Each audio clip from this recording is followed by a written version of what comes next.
chỉ chào tụi nó lo thì tiêu tụi nó. Rồi. Xuống à.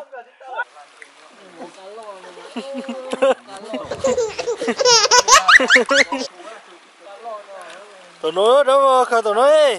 Tụi bớt từ nó đi. Để xuống bớt từ của nó. Cho. Anh ăn được cá rồi sao bây giờ bị có à? Cho. Khởi tiêu. Ô. Đây là. Ôi. Cho. Ôi, cho xuống đi đi. Giờ nó lo giờ hết tiền rồi. Ôi, đâu vỏ rồi. Cho. Ôi. Cho tôi nó lộn qua đi. Giờ tiền. Tôi chạm mấy cho. Thay đi khó bỏ bắt ta rồi lại. Khó nó ơi. Cho. Chưa. Đâu vỏ rồi.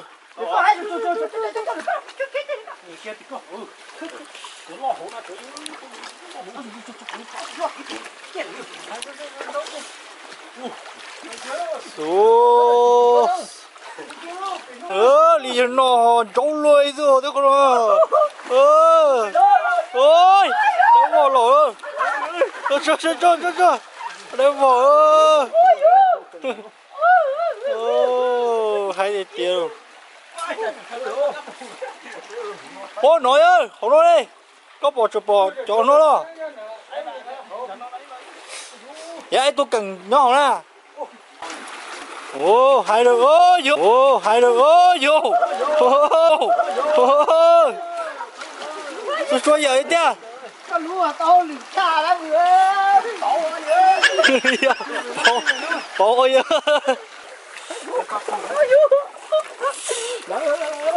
Có chưa? Đây chụp mấy lời chị được. Ai đâu? Ai vừa? Cần ra. Cho thôi rồi.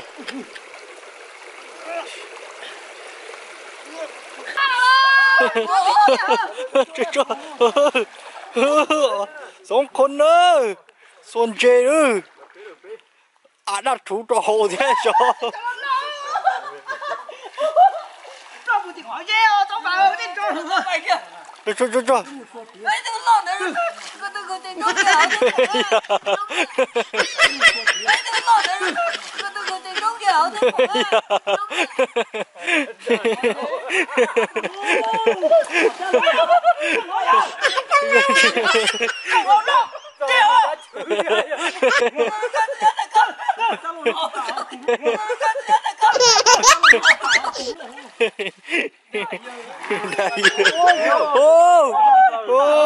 Rồi lấy tụi lỗ rồi. Tuần dâu tía ơi.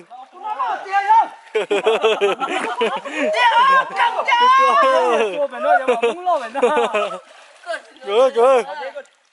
Còng tiêu chỉ chào tụi nó lo thì tiêu tụi nó. Rồi. Xuống à. Xuống đâu nè, tôi lên té à, tôi chạy lo à. Tôi lo tiêu chỉ chào. Tôi chạy cái trên dấu thì sao cái trên dấu và tôi khởi hồ lấy tuôn từ hồ luôn á. tôi tí chơi ơi. Tôi phải chạy thâu lo chạy nên bỏ xứ rồi.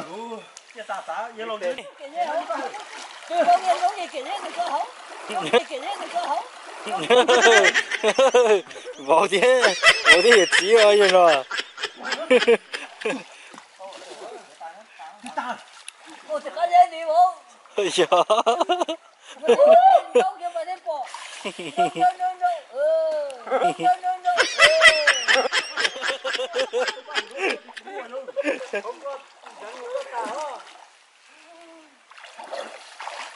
Chú đây đâu. Đã chứ lo như tầm ăn có mà đánh chơi đi thế chỗ. Đã chứ.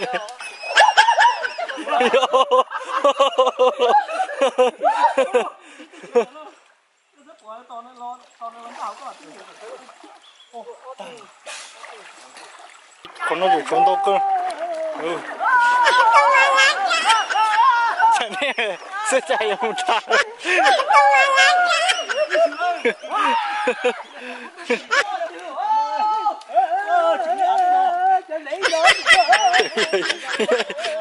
Ô, to rồi nha. Ô, to rồi. Vô nó ra rồi. Ô, thằng gì hay được. Cứ tai ơi.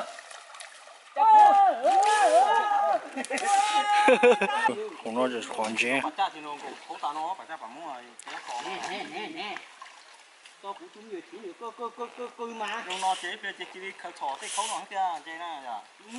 Nó thứ kia tu. Ai cũng từng cũng chỉ cũng tu. Cần luôn, luôn trăm ba hậu á, tụi tớ nè. Nó thứ kia cũng còn chế kia. Ồ, lại gì đấy.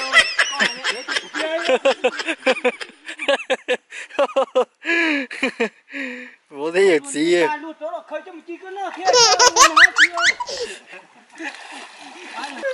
Trời, xuân chiều cái gì rồi. Anh nó. Ô, xe nó từ bàn đấy đó. Ô, sao hoài nha. Chẳng cần tao chú chỉ lấy lò mà nhớ.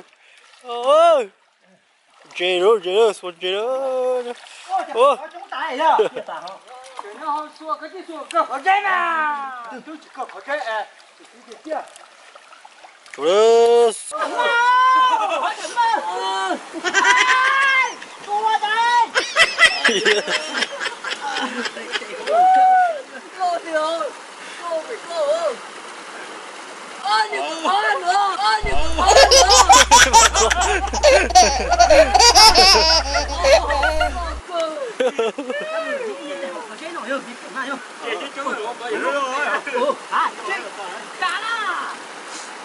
chơi như không có ho.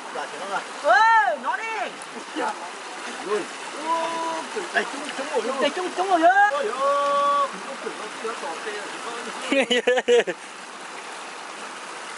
xuân chiều cái gì rồi. Ồ, ý nà nó được.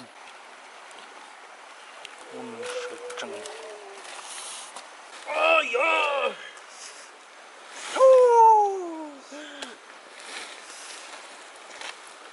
Này thì tiêu.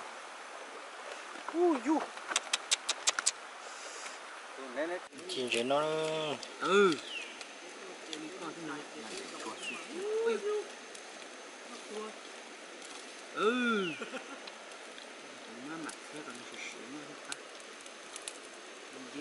Cho nó một sự sửa ảnh nó của nó tới sự cái Mà mảnh xe mảnh nó